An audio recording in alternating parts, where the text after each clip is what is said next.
Okay, right. सो ये चीजें घर पे भी किसी को पता नहीं होती, इतने डिटेल किसी को पता नहीं होती जो बता पाए, और स्कूल में तो है ही नहीं because of secularism, so we are not taught all these things. But which is very surprising because I have friends in Islamic countries. वहाँ पे Quran is a subject in all colleges, in all schools. They are taught, Hmm. whether they are Muslim or not. Everybody has to learn. So Exactly, sir. हमारे यहाँ मतलब आप option दे दो ना यार, आपको वेद नहीं पढ़ने, आपने बाइबल पढ़नी है, आपने कुरान पढ़नी है, वो ऑप्शंस होनी Hmm. चाहिए.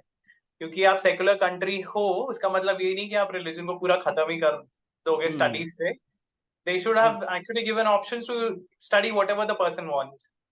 But Exactly, sir. ठीक है. At और least through internet, now people are getting to know. है, वो एक अच्छी exactly चीज. from people like yourself we get to learn a lot of because Sanskrit भी नहीं आता हमें तो हम खुद से भी पढ़ नहीं पाते. So we are very आप कहाँ पे thankful. हो, आप लोग कौन से सिटी में हो? हम सारे बैंगलोर में हैं सर अभी. बैंगलोर में. Okay. We all Okay, work but in IT. you're from Bangalore. Basically, where are you नहीं, from? all four of us are from Jharkhand, Jamshedpur, Okay. Tata. Yeah, Okay. so we Okay. all grew up Nice. together in schools, and finally we are here in Bangalore working But together. So that's we, very rare, right? मतलब चारों लोग आप school में भी साथ में थे और अब बैंगलोर में भी साथ में हो. yes, yes, we are fortunate in that regard.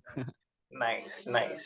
Just like Okay. that, abhi like 2 months ago we started our podcast. It's called the Chill Hum Podcast. So Okay. yeah, Nice. Nice. and Nice. it's been going very nice. So we thought of like inviting guests, and like you are our first guest, and we are very fortunate कि आप आए. Oh, And thank you so much. नहीं, we wanted a personality like you to be our first guest. और sir, I just wanted to let you know one thing. Sir, आपकी ये जो book है Ramayana reveal, I have Oh, bought it lovely. Recently, and मैं पढ़ रहा हूँ इसको, and it's very nice. I am telling you, story के फॉर्मेट में the way you have depicted everything, it feels so surreal. कितना मतलब एक पैटर्न बहुत अच्छा लगा मुझे, मतलब मैं बताऊं तो. Thank you, Harsh. Basically because हमें संस्कृत आता नहीं तो हमारे लिए ओरिजिनल रामायण और वो सब पढ़ना भी बहुत मुश्किल हो जाता है. तो Right. Thankfully people like yourself आपने ऐसा बुक्स है और ये सब अवेलेबल है आज. तो we can like even I follow you on Instagram. आप यूजुअली पोस्ट करते रहते हो अबाउट डिफरेंट गॉड्स. अभी रिसेंटली शायद आपने पोस्ट किया था ज़ोरोएस्ट्रिज्म और हिंदुइज्म के बीच में कंपैरिजंस और वो सब. तो it's Right. Very lucky that we have people like you who let us dive into our heritage बोलेंगे चाहे अपना रिलीजियस बुक्स या whatever to get the knowledge which is there present but we are not able to explore it because of the current situation. Right. No, I completely agree with you in this respect. कि internet के through, it has become so easy. And even if we don't know the language, at least काफी लोग हैं जो explain करते हैं आजकल. You'll see a lot of Instagram reels, you'll see a lot of YouTube videos. There are some very good Exactly. channels that even I follow. Especially for knowledge, which is not easily available. So I think वो तो एक बहुत बड़ा advantage है हम लोगों के पास, पर बहुत कम लोग उसको यूटिलाइज करते हैं. So it's good to see that you and youngsters like you are getting into this and you are trying to explore and make the most of it. So नहीं, it's a वो good initiative. one of the motive behind starting the podcast was this only कि हम लोग जो हमारे culture है हमारे books में जो नॉलेजेस पहले से रखा हुआ है तो we try to explore that अपने अपने पर्सपेक्टिव से हमें जो समझ में आता है जितना हम जान पाते हैं उसको हम डिलीवर करें हमारे दोस्तों के लिए चाहे हमारे जो फॉलोअर्स हैं उनके लिए. तो that's one of the motive to start the podcast. Right, that's great. Yeah, so let's dive in. Yes sir. So I think Harsh has the first question over here. Sure. हाँ sir, तो basically हम लोग बहुत सारे आजकल ये सुनते हैं कि हमारे धर्म में, हिंदुइज्म में या सनातन बोले, उसमें 33 करोड़ देवी देवता हैं. तो अभी हम लोग रिसेंटली इसके बारे में बहुत सारे पॉडकास्ट वगैरह में देख रहे हैं, इंटरव्यूज में देख रहे हैं कि एक्चुअल में सच नहीं है. तो हम लोग को ये पता चला है कि 33 कोटि देवी देवताओं के हैं. तो मेरा क्वेश्चन ये है कि सबसे पहले तो ये कोटि का मतलब क्या होता है, और ये 33 कोटि असल में है क्या, और इनका सिग्निफिकेंस क्या है. राइट. सो हर्ष, ये एक्चुअली बहुत लोगों को एक क्वेश्चन है और बहुत लोगों को एक कंफ्यूजन है. So it's good to start with this. Yeah so Sanskrit में जो वर्ड्स है ना, तो उनके बहुत सारे मीनिंग्स होते हैं, क्योंकि आप उस सेम वर्ड को काफी अलग अलग रूट्स से डिराइव कर सकते हो. सो कोटि का एक मतलब है करोड़. ओके। जब हम उसको ट्रांसलेट करते हैं हिंदी में। और दूसरा कोटि का मतलब होता है प्रकार, टाइप। सो 33 कोटि जो है that is actually referring to 33 type के देवता है। 33 करोड़ जो है एक हमें बता दिया गया है, बचपन से हम सुनते आए हैं कि 33 करोड़ देवी देवता है। और आप किसी को भी पूछेंगे कि ये कौन है, ये 33 करोड़ देवी और देवता कौन है, तो किसी को पता नहीं है, किसी को आंसर नहीं पता। एक बहुत ही रैंडम सा एक नंबर पिक कर लिया गया है। बट एक्चुअली देखा जाए तो ये नंबर रैंडम नहीं है। जो हमारे हम पहले जो डिस्कशन कर रहे थे उसमें हमने बात की कि वैदिक स्क्रिप्चर्स में बहुत सारे अलग अलग सब पार्ट्स हैं, उनके सब पोर्शंस हैं। सो वेद हैं, वेदों की संहिताएं हैं, वेदों में वेदों के बाद उपनिषद आते हैं, जो ब्राह्मण हैं, आरण्यक हैं, इन सब में बहुत सारी डिटेल्स है। और वेदों में जो बात बहुत सक्सिंक्टली, बहुत क्रिस्पली कही गई है 2 वर्सेस में, उसको एक्सप्लेन किया जाता है इन सब किताबों में।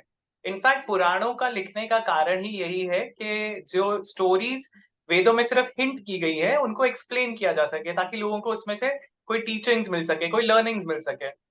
सो 33 कोटि जो है, 33 कोटि देवता जो है वो आई थिंक शतपथ ब्राह्मण में मेंशन्ड है या बृहदारण्यक उपनिषद में मेंशन है, one of these. And Yajnavalkya ऋषि एक थे जिन्होंने ये मेंशन किया है। और उनसे क्वेश्चन पूछा जाता है actually that how many gods are there, and he starts with multiples of 33। तो वो 33 से लेके शुरू होके अल्टीमेटली से इसके 33 गॉड है, 11 आकाश के, 11 धरती के और 11 अंतरिक्ष के। And ultimately comes down to 3 and then 1, के है ये सब एक ही के डिफरेंट रूप। तो ब्राह्मण एक ही है, जो पर ब्रह्म है वो एक ही है, पर ये उनके अलग अलग रूप है। अब उसमें जो मेन गॉड जो 33 हम काउंट करते हैं, वो है जो देवता जो इस संसार को संभालते हैं, जो डे टू डे एक्टिविटीज को संभालते हैं। तो उसमें जैसे अग्निदेव है, सूर्य देव है, वरुण है, वायु है, इंद्रदेव है। तो ये जो हमारे एवरीडे रूटीन जो है इस दुनिया की, इस अर्थ की, इस अर्थ से रिलेटेड है, स्पेशली धरती से रिलेटेड, पृथ्वी से रिलेटेड जो एलिमेंट्स है, उन सबको जो रेगुलेट करते हैं ये 33 देवता हैं जो मेन। अब उसमें 33 देवताओं में 3 कैटेगरीज हैं। तो उसमें 12 आदित्य आते हैं। आदित्य जो है वो अदिति के पुत्र होने के कारण उनको आदित्य बोलते हैं। और अदिति को देव माता वेदों में भी कहा गया है। वेदों में काफी वर्सेस हैं जो अदिति को समर्पित हैं, जिसमें अदिति को ओरिजिन ऑफ एवरीथिंग बताया गया है, which is in a way correct, क्योंकि सब देवता जो है, जो आदित्य है, जो मेन देवता है, सबसे बड़ा जो ग्रुप है 33 देवताओं का, वो अदिति से निकले हैं, अदिति से उत्पन्न हुए हैं। और 12 आदित्य जो है ये सोलर गॉड्स हैं, they are all related to the sun, और सन के डिफरेंट एस्पेक्ट से रिलेटेड है। उसके बाद हम बात करते हैं 11 रुद्रों की, जो शिव जी के अंश हैं। तो वो शिव तत्व हैं। और रुद्र जो है ये generally they are associated with storms, with rain. और मारुत एक अलग, एक और कैटेगरी है। मारुत और रुद्र जो है ये स्टॉर्म गॉड्स कहलाए जाते हैं। और रुद्रों को कई पुराणों में ऐसा भी, जैसे शिव पुराण में ये भी बताया गया कि रुद्र जो है वो प्राण से रिलेटेड है। प्राण मतलब जो हम वायु अंदर इनहेल करते हैं, एक्सहेल करते हैं, उस प्राण को भी कंट्रोल करते हैं रुद्र। और फिर अष्ट वसु हैं, 8 वसु, जो एलिमेंटल गॉड्स हैं, जिसमें ये सारे बेसिक एलिमेंट्स आते हैं, पंचभूत और 3 एलिमेंट्स। तो ये तीनों मिला के 33 गॉड्स है। और अब काफी लोग बोलते हैं कि नहीं नहीं, ये सही नहीं है कि सिर्फ 33 गॉड हैं, फिर गणेश जी कहाँ गए, हनुमान जी कहाँ है, कृष्ण जी, राम जी कहाँ है। तो वो सब ऑफ कोर्स वो भी भगवान है, पर जब हम 33 देवताओं की बात करते हैं तो हम उनकी बात करते हैं जो हमारा एवरीडे रूटीन कंट्रोल कर रहे हैं अर्थ का। और बाकी देवी देवता भी हैं, डेफिनेटली हैं। और भगवान की तो सैकड़ों अवतार हैं। मतलब हमें विष्णु जी के 10 अवतार बताए जाते हैं, या बहुत ब्रॉडली हमें पता होता है कि नव दुर्गा हैं या 10 महाविद्यास हैं। पर पुराणों में लिखा गया कि भगवान के सैकड़ों अवतार हैं। जब जहां एक रूप की जरूरत होती है भगवान को प्रकट होने की, वो रूप लेते हैं और वहां प्रकट हो जाते हैं। सो इसलिए मतलब कोई गिनती नहीं कर सकते आप कि 33 करोड़ देवी देवता है या 33 देवी देवता है, but for our understanding, for the regular functioning of this universe 33 देवता है। और उसके अलावा बहुत सारे और डिवाइन बीइंग्स हैं जिनको हम डिवाइन बीइंग्स बोल सकते हैं या देव तत्व हैं। तो उसमें ट्रिनिटी तो ऑफ कोर्स हमें पता है, ट्रिनिटी सबसे ऊपर है, जो त्रिमूर्ति हैं ब्रह्मा विष्णु और शिव, वो सबसे ऊपर है।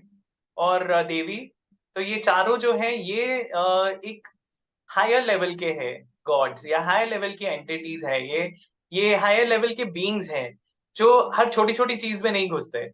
सो जो छोटी छोटी चीजों का हिसाब रखना, या जैसे यमराज है, यमराज क्या करते हैं, हमारे कर्मों का हिसाब रखते हैं, राइट?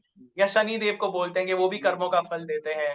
तो ये सब चीजों के लिए थोड़ा नेक्स्ट लेवल ऑफ डीटीज आते हैं जो उनके सबऑर्डिनेट्स हैं सॉर्ट ऑफ। पर जो हायर एंटिटीज है उसमें तीन त्रिदेव और शक्ति ये हैं। सो 33 is not a fixed number, 33 crore is not a fixed number, पर ये बहुत सारे अलग अलग कैटेगरीज के भगवान हैं। बट 33 करोड़ जो कहा जाता है, एक तरह से एक प्रोपोगंडा बनाया जाता है कि अरे इनके तो 33 करोड़ भगवान है, तो तुम किसकी पूजा करोगे। सो दैट इज नॉट करेक्ट, क्योंकि ये एक अंडरस्टैंडिंग जो हम हिंदुओं में भी नहीं है अनफॉर्चुनेटली, कि ये सब एक ही सुप्रीम बीइंग पर ब्रह्म के ही रूप है। तो आप उन जब भगवान लिमिटलेस है, भगवान का कोई लिमिटेशन नहीं है, राइट? भगवान का डेफिनेशन ही ये है कि God is infinite, God is limitless. तो भगवान को जब कोई लिमिट ही नहीं है, तो हम उनके रूपों को कैसे लिमिट कर सकते हैं? भगवान can take unlimited forms. Exactly. So this number we should just forget about it, and सिर्फ अंडरस्टैंड करने की ये चीज है कि 33 देवता हमारी डेली दिनचर्या का भाग है। Thank you so much sir, आपने बहुत ही अच्छे तरह से हमें एक्सप्लेन किया कि 33 कोटि देवता क्या है और हम हमारे पुराने के हिसाब से हम कैसे एक्सप्लेन करते हैं उसे।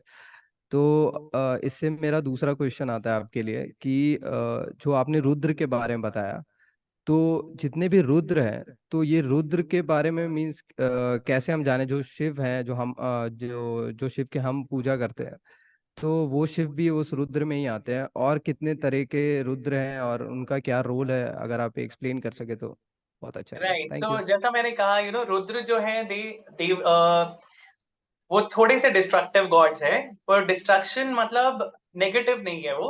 It is a part of nature, right? अगर अब नेचर में सनलाइट है तो तूफान भी है, बारिश भी है, स्नोफॉल भी है। तो सारी चीजें जरूरी है एक बैलेंस बनाए रखने के लिए।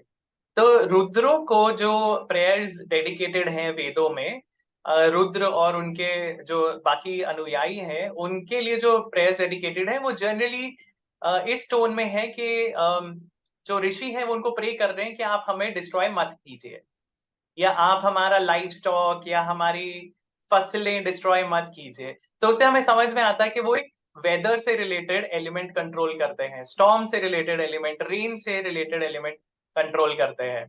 और इसके अलावा जैसा मैंने कहा, पुराण में, शिव पुराण में स्पेशली ये कहा गया है कि प्राण जो है, जो वायु हम अंदर लेते हैं, and it is something related to probably oxygen, जो हम ऑक्सीजन इनहेल कर रहे हैं और जो बहुत जरूरी है हमारे एक एक सेल को फंक्शनिंग के लिए, उसकी फंक्शनिंग के लिए ऑक्सीजन इज वेरी इंपॉर्टेंट। तो probably it is related to that और दैट एलिमेंट। इसलिए रुद्र बहुत जरूरी है इस सृष्टि के लिए। और उनका जो योगदान है वो मल्टीपल रूपों से आता है, मल्टीपल तरीकों से उनका योगदान आता है for our benefit. Okay, got it, thank you. Sir next question हमारा है सर कि जैसे 12 डिफरेंट आदित्याज हैं, तो जैसे यूजुअली हम लोग आदित्य सन गॉड को मतलब एक उनका दूसरा नाम मानते हैं। तो ये जो 12 डिफरेंट फॉर्म्स ऑफ सन, जैसे हमें जो समझ में आया उस हिसाब से, तो ये क्या है, इनका थोड़ा अगर डिटेल में आप बता दो हमें कि ये अलग अलग फॉर्म्स क्या हैं। सो उनके अलग अलग नाम हैं और इन सबके अलग अलग मतलब कई जगह पे ये सूर्य के ही 12 नाम बताए जाते हैं। जैसे हर महीने 12 महीने जो है साल के, हर महीने में one of the Adityas is the ruler. तो इनमें से ही एक आदित्य उस महीने को गवर्न करते हैं। तो एक ये एलिमेंट है, और दूसरा उनकी एडिशनल रिस्पॉन्सिबिलिटीज होती हैं। जैसे पूषण है, तो आदित्य जो है उसमें अंश, आर्यमान, भग, धात्री, त्वष्टि, पूषण, ऐसे वामन। वामन इज ऑल्सो विष्णु जी का जो वामन अवतार है, that is also one of the Aditya, क्योंकि वो अदिति के बेटे के रूप में पैदा हुए थे। सो इनके सबके अलग अलग रिस्पॉन्सिबिलिटीज भी हैं। तो पूषण है, जैसे उनकी प्रेयर की जाती थी जब आप घर से निकलते हैं जर्नी के लिए, तो उनको गार्डियन माना जाता था of of the roadways, of the pathways. So कोई भी घर से निकलते हुए पूषण की प्रेयर करता था कि हमारे रास्ते में कोई अनहोनी घटना ना हो, एंड कोई मिसहैप नहीं हो। और इसी तरह आर्यमन जो है, उनको उनकी प्रेयर है मैरिज सेरेमनी में, उनकी प्रेयर की जाती है। तो Aryaman is also associated with nobility and finer values of life, तो उनकी प्रेयर की जाती है मैरिज के हिम्स में। तो ऐसे सबके अलग अलग रोल्स है, और वेदों में सबके लिए हिम्स, सबके लिए वर्सेस है। और इन सब को जैसे मित्र है, वरुण है, Mitra is the god of friendship. तो मित्र जैसे नाम से पता चलता है, तो मित्र मतलब गॉड ऑफ फ्रेंडशिप। और आप देखेंगे कि ये इतना एक interesting, I wouldn't say coincidence, I think same origin है इन चीजों का। पर मित्र जो हमारे एक आदित्यों में से है, उनका एक पूरा कल्ट था रोम में, एंशियंट रोम में, which is called the cult of Mithras. और ये जो मित्रा का जो कल्ट था, ये पूरा, ये पर्शिया में, एंशियंट रोम में मित्रा की पूजा की जाती थी।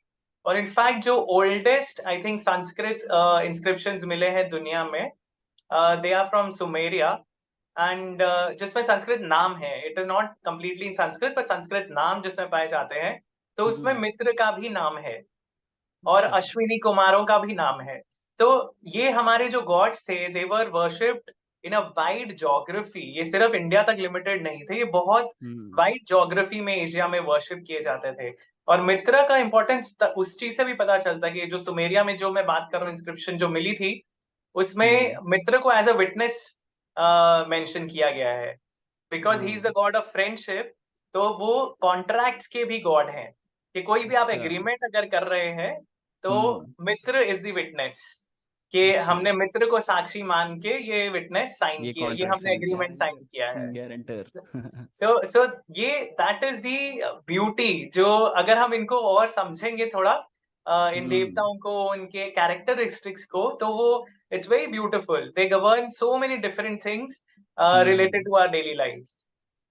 वही सर, ये सारा हमने मतलब अलग अलग नाम तो पढ़ा था, बट सिमिलर साउंडिंग भी लग रहा था, बट समझ नहीं आ रहा था कि एक्चुअली में है क्या, कि आर्यमन क्या है, मित्र क्या है। तो इट्स राइट। और आप अगर देखो, मित्रा इसका जो कल्ट है, जो एंशिएंट पर्शिया में था और रोम में था, so that is related to the sun god.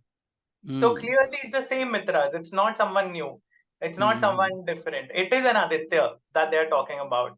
तो वो सेम ही गॉड हैं, जिनकी अलग अलग जगह पूजा की गई अलग अलग तरीकों से। Thank you sir. सर मेरा एक क्वेश्चन है, जैसे we hear about the sun god, तो उनके बारे में there are some other things also related, जैसे कि गंधर्व है, अप्सरा है, नाग है, रक्षा है, यक्षा है। सर ये how are these related to our sun god? मतलब I just wanted to know. Okay, so जो आप बात कर रहे हो ना, this is related to the chariot of the sun god. जो सन सूर्य देव का जो रथ है, ये उसके साथ ये डिटेल्स बताई जाती है। तो सूर्य देव तो एक ही है, पर उनका जब रथ चलता है, तो अगेन जैसे मैंने कहा, अलग अलग आदित्य अलग अलग महीने में बताए जाते हैं सूर्य के रूप। तो उनके रथ को अकंपनी करते हैं बहुत सारे अलग अलग देवी बींग्स, डिवाइन बींग्स उनको अकंपनी करते हैं, जिसमें कुछ गंधर्व हैं, कुछ अप्सराएं हैं, कुछ नाग हैं, कुछ यक्ष है, कुछ ऋषि है, और उषा है, प्रत्युषा है, अश्विनी कुमार कभी कभी उनके साथ होते हैं। तो हर एक मंथ के लिए अलग अलग एक कैटेगरी के डिवाइन बींग्स उनको अकंपनी करते हैं, ये मेंशन किए गए हैं पुराणों में। अब उनका साइंटिफिक कारण क्या हो सकता है, या उनका सिग्निफिकेंस क्या हो सकता है, वो मैंने एक्चुअली ज्यादा एक्सप्लोर नहीं किया है। बट उससे हमें एटलीस्ट ये पता चलता है that there was an understanding कि जो सूर्य है उसकी भी फंक्शनिंग के लिए there are different elements that are involved in it. तो सूर्य चाहे वो हमारा पूरा सौर मंडल जो है वो पूरा सूर्य के ऊपर निर्भर है, पर Surya itself, sun itself travels around the galactic center, right? तो सूर्य की अपनी एक मूवमेंट है। और एक्चुअली आप देखोगे तो sun is a very average star, scientifically, astronomically it's a very average star. हमें लगता है कि यार एग्जैक्टली। बहुत बड़ी चीज है, हाँ नहीं और एक्चुअली। पर सन इज एन एवरेज स्टार। तो सन की जर्नी में जितने एलिमेंट्स इन्वॉल्व है, शायद इनका सिग्निफिकेंस उनसे रिलेटेड है कि उसकी जो पूरी जर्नी गैलेक्टिक सेंटर के अराउंड हो रही है, उसमें क्या क्या उसको it could be a reference to the celestial bodies that are moving around the sun. It could be the asteroids जिनको सन अपने साथ लेके खींच के चलता रहता है। और एस्ट्रोलॉजिकली बहुत सारी चीजें इतनी रेलेवेंट हैं। अगर आप देखेंगे हमारे पुराणों में बृहस्पति को देवगुरु माना गया है, राइट? और देवगुरु बृहस्पति का बहुत इंपॉर्टेंट रोल बताया जाता है। अब देवगुरु बृहस्पति किसको गाइड करते हैं? ये 33 देवताओं को, जिनमें से 12 आदित्य है। तो sun and Jupiter they are very closely connected, right? और जो बृहस्पति है, उनका 12 साल का साइकिल होता है। 12 साइकिल, अगर आप धरती से देखेंगे तो it takes 12 years to complete one revolution. और 12 साल में कुंभ मेला होता है। तो that is related to the cycle of Brihaspati. तो बहुत सारी चीजें हमें समझ में आती है अगर हम ये एस्ट्रोलॉजिकल सिग्निफिकेंस उन चीजों की समझनी शुरू करें, क्योंकि हमें पता है 12 साल में होता है, पर क्यों? आप किसी से पूछेंगे तो वो बोलेंगे अरे 12 साल बाद वो अमृत की बूंदें ऊपर आती है, इसलिए। पर 12 साल बाद ही क्यों? So it is related to Jupiter, it is related to Brihaspati. और इनफैक्ट एक और बहुत इंटरेस्टिंग चीज है एस्ट्रोलॉजिकली, अगर आप देखोगे तो Jupiter is responsible for keeping so many asteroids away from earth. Jupiter की ग्रेविटी इतनी ज्यादा है कि उसने इतने सारे एस्टेरॉइड्स को अपनी तरफ खींच के रखा हुआ है, जो अदरवाइज अर्थ पे क्रैश करते हैं। मतलब इनर प्लैनेट्स पे क्रैश करते, पर बाकी प्लैनेट्स पे लाइफ नहीं है तो फर्क नहीं पड़ता। पर अर्थ पे अगर क्रैश करते इतने सारे मीटियोर्स, तो काफी नुकसान हो सकता था। तो इन सबको एक डिविनिटी देने का या एक डिवाइन स्टेटस देने का कुछ ना कुछ कारण, साइंटिफिक या लॉजिकल रीजन भी जरूर होगा, जो हमें समझ में आएगा अगर हम पढ़ेंगे तो। वाओ। Yes sir. सो अभी क्लासिफिकेशंस आप बता रहे थे कि अलग अलग तरह के गंधर्व यक्ष होता है, वैसे ही एक और था सर कि जैसे राक्षस होते हैं, दैत्य होते हैं, दानव होते हैं, तो ये मतलब एक ही, जैसे हमें यूजुअली ऐसे बताया गया कि ये सिनोनिम्स हैं कि राक्षस को ही दानव दैत्य ऐसे राइट, बोलते हैं, बट राइट, हम थोड़ा पढ़ रहे थे तो हमें लगा कि ये अलग अलग चीजें हैं। तो आप अगर राइट। बता सको कि ये क्या अलग अलग चीजें हैं तो। Sure sure sure. सो जैसे हमने बात की आदित्यों की, तो आदित्य जो है वो दिति के पुत्र है। उसी तरह कश्यप ऋषि की पत्नी है अदिति। और कश्यप ऋषि को जो दायित्व दिया गया था, जो इनको रिस्पॉन्सिबिलिटी दी गई थी, that was for propagation of life. तो उनको ये एक रिस्पॉन्सिबिलिटी दी गई थी कि आपको सारे यूनिवर्स को फिल करना है लाइफ फॉर्म से। तो कश्यप ऋषि की बहुत सारी पत्नियां हैं। तो उसमें 13 जो उनकी 13 मेन पत्नियां उनकी बताई जाती हैं, जिनमें से एक अदिति है जो सबसे बड़ी है। अदिति के बाद आती है दिति। तो जो दिति के पुत्र हैं उनको कहते हैं दैत्य। उसी तरह एक और है दनु। दनु के जो पुत्र हैं उनको कहते हैं दानव। सो ये अलग अलग कैटेगरीज हैं। जो गंधर्व हैं वो भी उनकी एक पत्नी के पुत्र है। अप्सराएं भी एक और पत्नी से आए हैं। वेजिटेशन जो है, एनिमल्स अलग अलग टाइप के, ये सब उनके ही द्वारा प्रोपोगेट किए गए हैं। So again it's a very interesting thing to analyse के scientifically what could it be. Kashyap ऋषि को अगर हम इमेजिन करें, प्रोबेबली वो एक ऐसे जेनेटिक इंजीनियर थे जो क्रोमोसोम्स में ट्वीक करके अलग अलग स्पीसीज प्रिपेयर कर रहे थे। So it's a very interesting thought, probably that's what happened.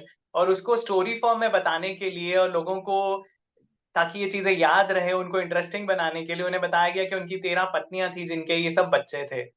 सो दैत्य जो है वो दिति के बच्चे हैं। दानव, दैत्य, राक्षस और यक्ष।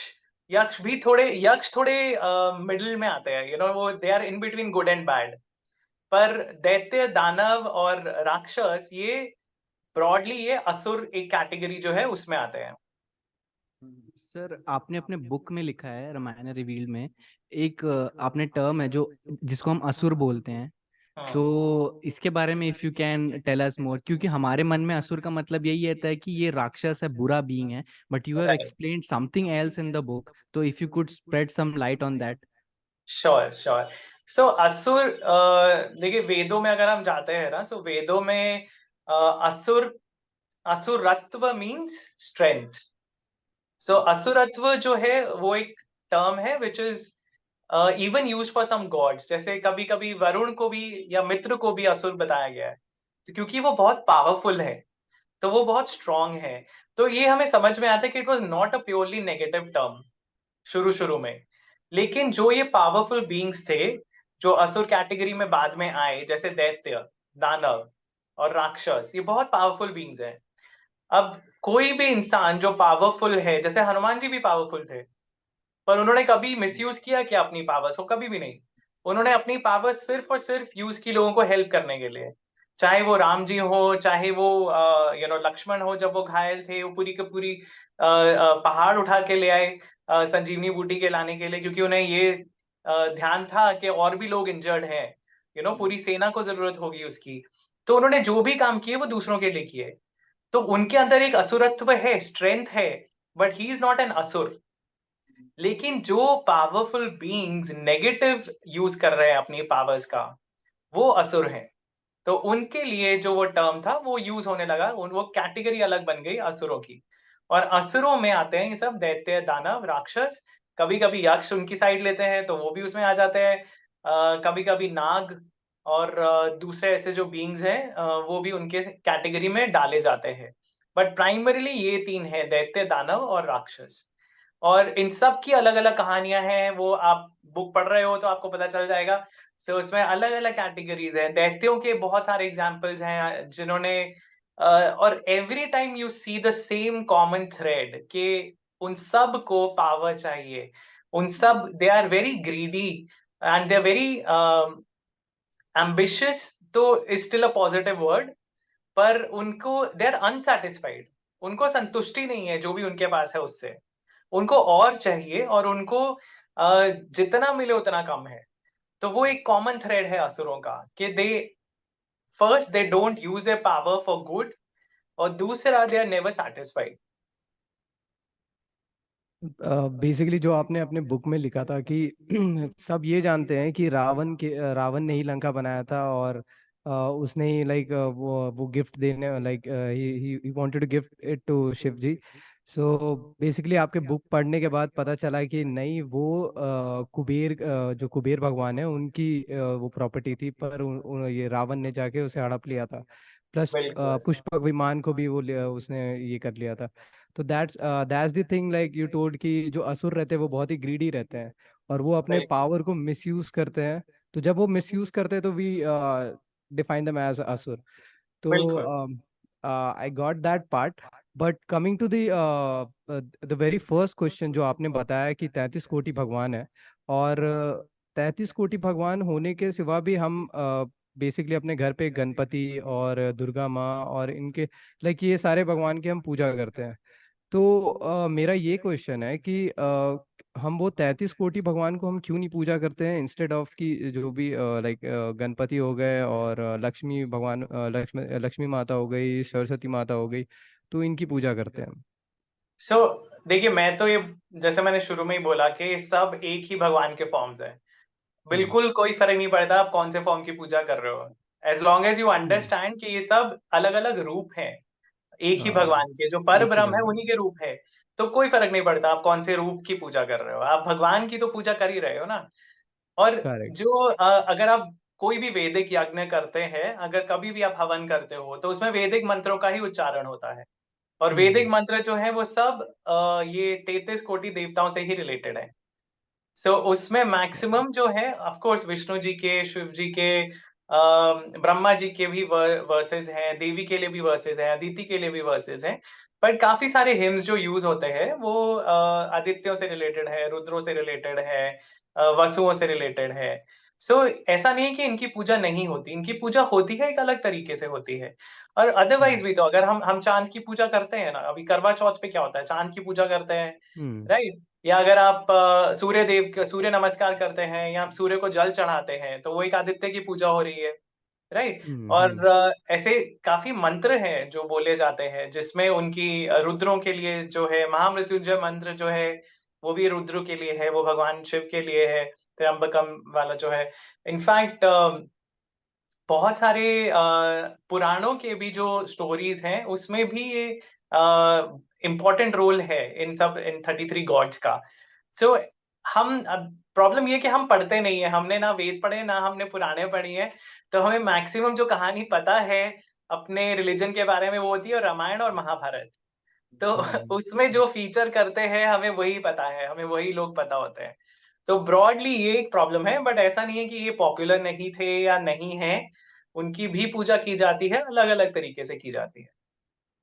सर एक बहुत पॉपुलर फेस्टिवल, हम लोग क्योंकि बिहार से हैं तो छठ हमारे यहाँ मनाया जाता है और उनमें भी सूर्य देव की पूजा की जाती है। तो मैं भी उसके बारे में पढ़ रहा था तो पता चला कि वो भी एक बहुत पुराना इंडियन फेस्टिवल है, like one of the most ancient Indian festivals. तो थैंक यू सर ये क्वेश्चन एक्सप्लेन करने के लिए। बट मेरा एक नेक्स्ट क्वेश्चन है। मैं रिसेंटली महाभारत देख रहा था तो उसमें अश्विन कुमार करके दो कैरेक्टर्स हैं और पता चला कि वो नकुल और सहदेव के पिता हैं। तो राइट। अश्विन कुमार या अश्विनी बोले उन्हें, तो ये एग्जैक्टली क्या है हमारे 33 कोटि में, इनका क्या सिग्निफिकेंस है और ये आदित्य से किसी तरह से रिलेटेड है क्या, इनमें कुछ डिफरेंस है? तो राइट। ये तो जो पहले 33 कोटि देवताओं की लिस्ट थी उसमें 12 आदित्य, 11 रुद्र और अष्टवसु थे। उसके अलावा दो जो थे उसमें इंद्र और प्रजापति को काउंट किया जाता था। अब इंद्र जो है ना, it's a title, it's not the name of a person. तो इंद्र चेंज होते रहते हैं। तो बाद में जब लिस्ट बाद के स्क्रिप्चर्स में जो लिस्ट आती है उसमें 33 कोटि जो देवता है उसमें जो दो हैं ये पोजिशंस, क्योंकि अभी के जो इंद्र हैं he is one of the Adityas, वो आदित्य की लिस्ट में ही आते हैं, वो भी अदिति के ही बेटे हैं। तो उस लिस्ट में जो दो पोजीशंस बात की हैं उनमें अश्विनी कुमारों को रखा गया है। और अश्विनी कुमार है कौन? अश्विनी कुमार एक्चुअली सूर्य के पुत्र हैं, तो they are related to the Adityas only. और ये सूर्य के दो बेटे हैं जिनको हॉर्स राइडर्स की तरह माना जाता है। एक्चुअली अगेन जोडियाक्स में इनको अगर आप इंग्लिश स्टार्स की बात करेंगे तो इनको कैस्टर और पॉलक्स बोलते हैं। तो ये मॉर्निंग और इवनिंग में दिखाई देते हैं, दो ट्विन स्टार्स हैं जो साथ साथ दिखाई देते हैं। तो ये इनको अश्विनी कुमारों को पुराणों में माना जाता है कि देवताओं के हीलर्स हैं, ये देवताओं के गॉड, देवताओं के डॉक्टर्स हैं ये इन अ वे। तो उनका जो रोल है अश्विनी कुमारों का वो ये है हीलिंग का। सो जैसे अगर आप ह्यूमंस की बात करें तो ह्यूमंस के लिए कौन है गॉड ऑफ हीलिंग? किसी को पता है? धन्वंतरी। सो धन्वंतरी जो है वो he is the founder of Ayurveda. वो उनको भगवान माना जाता है धन्वंतरी को, जो एक्चुअली विष्णु जी के ही एक अवतार है। और धन्वंतरी जैसे ह्यूमंस के लिए लेके आए मेडिसिन, तो वैसे ही देवताओं के लिए जो हीलर्स हैं वो अश्विनी कुमार हैं, तो उनका ये एक मेन रोल है। और वेदों में इनफैक्ट बहुत सारे ब्यूटीफुल वर्सेस हैं अश्विनी कुमारों को लेके, जिसमें हमें उनका यही एस्पेक्ट हमें समझ में आता है। इनफैक्ट एक दो एस्पेक्ट्स ऐसे हैं जिसमें आप इमेजिन भी नहीं कर सकते कि ऐसा कुछ एक रिलीजियस बुक में होगा। सो एक एक वॉरियर थी, एक फीमेल वॉरियर जिनका नाम विशपाला था, और उनको एक प्रोस्थेसिस उन्होंने लगा के दिया था, उनको एक नकली टांग एक लगा के दी थी उन्होंने मेटल की। So that is mentioned in the Vedas। और उनके और जो वर्सेस हैं उनको बहुत सारे लोगों ने उनसे हेल्प मांगी तो वो हेल्प करते हैं। ऐसे स्टोरीज हैं, जैसे एक राजा थे जिनका शिपरेक हो गया था, स्टॉर्म में फंस गया था और उनकी शिप जो थी समुद्र में वो डूबने लगे थे, तो उन्होंने अश्विनी कुमार से हेल्प मांगी। तो अश्विनी कुमार उनको बचा के लेके गई। ये सब हिम्स हैं। तो हमें पता चलता है कि अश्विनी कुमार जो है ना, they are probably, of course they are younger and they are closer to humans, तो वो बहुत जल्दी हेल्प करते हैं। और क्योंकि वो हीलर्स हैं, उनका एक ऑटोमेटिकली एक एक सिंपैथेटिक एटीट्यूड है उनका, तो टुवर्ड्स सफरिंग। तो वो सफरिंग देखते हैं तो कहीं पे भी वो हेल्प करने आते हैं, पर प्रोवाइडेड हम उनकी प्रेयर करें, हम उन्हें बुलाएं। सर अश्विनी कुमार से रिलेटेड मेरे को एक चीज ऐसा पता था कि जैसे आप बता रहे थे कि उन लोग ग्रीक टाइम्स में भी दे यूज्ड टू वर्शिप मित्रा, तो वैसे ही शायद उधर लिथुवेनिया की, शायद उधर स्लाविक कंट्री में कहीं पे उन लोग घर के आगे में they make two horses to signify the Ashwini Kumar, ऐसा कुछ है क्या सर? पॉसिबल मैंने ये एक्सप्लोर नहीं किया है, बट हो सकता है, क्योंकि बहुत सारे ऐसे ट्रेडिशंस हैं जो अब इंडिया में सर्वाइव नहीं करते, पर काफी कंट्रीज में अभी तक चल रहे हैं। जैसे मैंने जो भी पोस्ट किया था जोरास्ट्रियनिज्म और हिंदुइज्म के सिमिलैरिटीज में, उसमें भी जैसे सोम सेरेमनी है, सोम यज्ञ जो होते थे अब बहुत कम होते हैं। वैदिक यज्ञ बहुत मुश्किल है करना, और सोम की अवेलेबिलिटी भी नहीं है इतनी इजीली, पर वो ही पारसीज में वही होम सेरेमनी होती है, जिसमें वही वैसे ही एक्सट्रैक्शन किया जाता है। वही चीजें हैं जो हमारे यहाँ छूट गई या हमारे यहाँ खत्म हो गई, पर वो नेबरिंग कंट्रीज में वो चीजें सर्वाइव कर गई।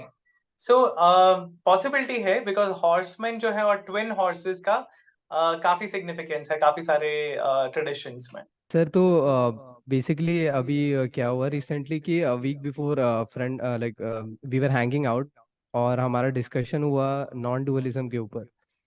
तो रिसेंटली अभी मैंने फिगर आउट किया है कि कश्मीरी शैविज्म जो है तो वो भी नॉन डुअलिज्म में ही मानते हैं। तो बेसिकली उनका वो सदाशिव का कंसेप्ट है और वो उस कंसेप्ट को लेके चलते हैं। और यहाँ आ जाता है हमारा अद्वैत वेदांत, जहाँ पर हमें बताया जाता है कि ब्रह्म है और ब्रह्म ही सब कुछ ब्रह्म ही है। तो मुझे ये जानना था कि ये दोनों फिलॉसफी में what's the difference, like the base difference between these both philosophies.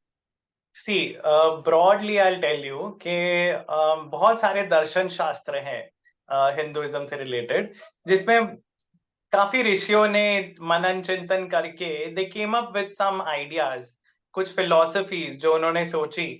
और काफी लोगों का ये मानना था कि जो कुछ भी है इस विश्व में, इस दुनिया में, इस यूनिवर्स में, एवरीथिंग इज गॉड। गॉड के अलावा कुछ भी नहीं है, भगवान ही है जो ये सब कुछ हमें दिख रहा है, हम सब भगवान का ही हिस्सा है।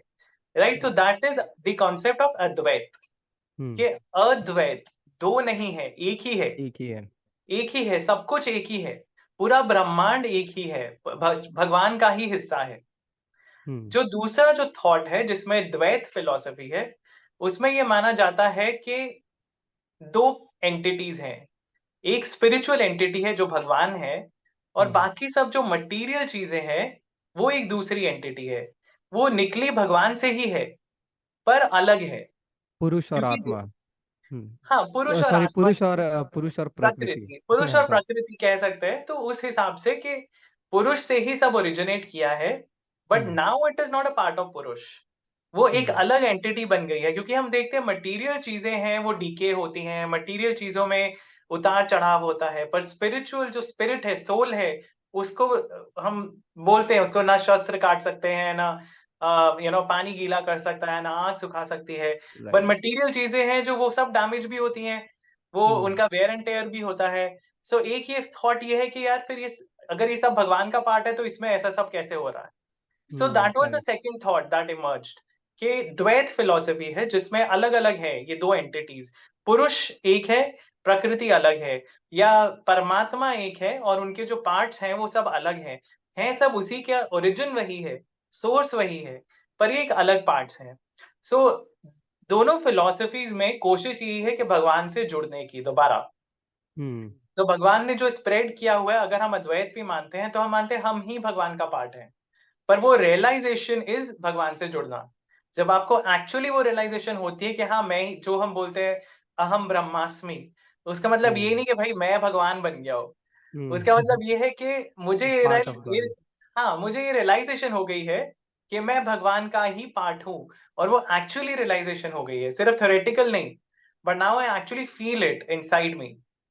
सो वो एक रियलाइजेशन है अद्वैत की।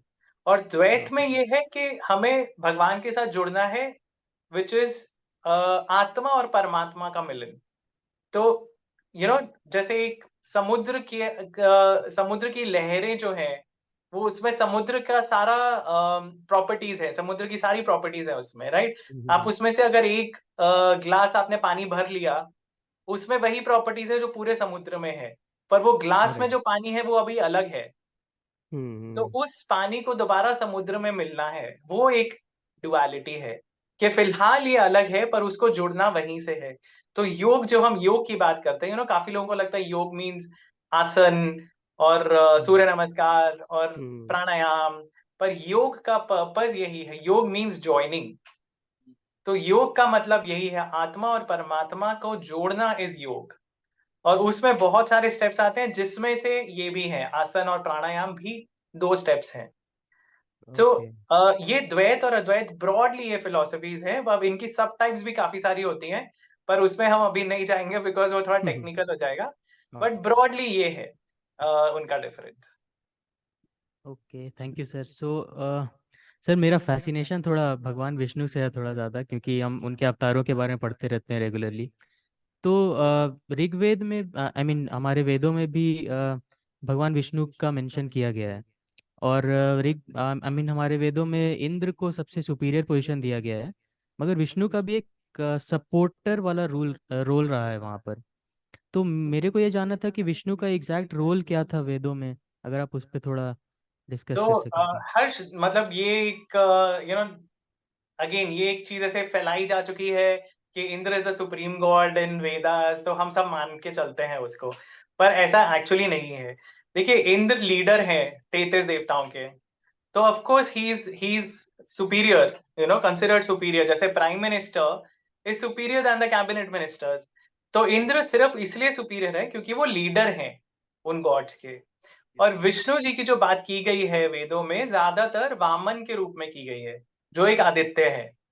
तो वेदों में जैसे जितने भी अगर आप वर्सेस देखेंगे विष्णु जी से related, most of them talk about Vaman Avatar, क्योंकि उसमें उनके 3 स्टेप्स मेंशन है, और 3 स्टेप्स विष्णु जी ने वामन अवतार में ही लिए थे। तो काफी जगह जो वर्सेस है उसमें 3 स्टेप्स विष्णु के 3 स्टेप्स ये बार बार मेंशन किए गए हैं।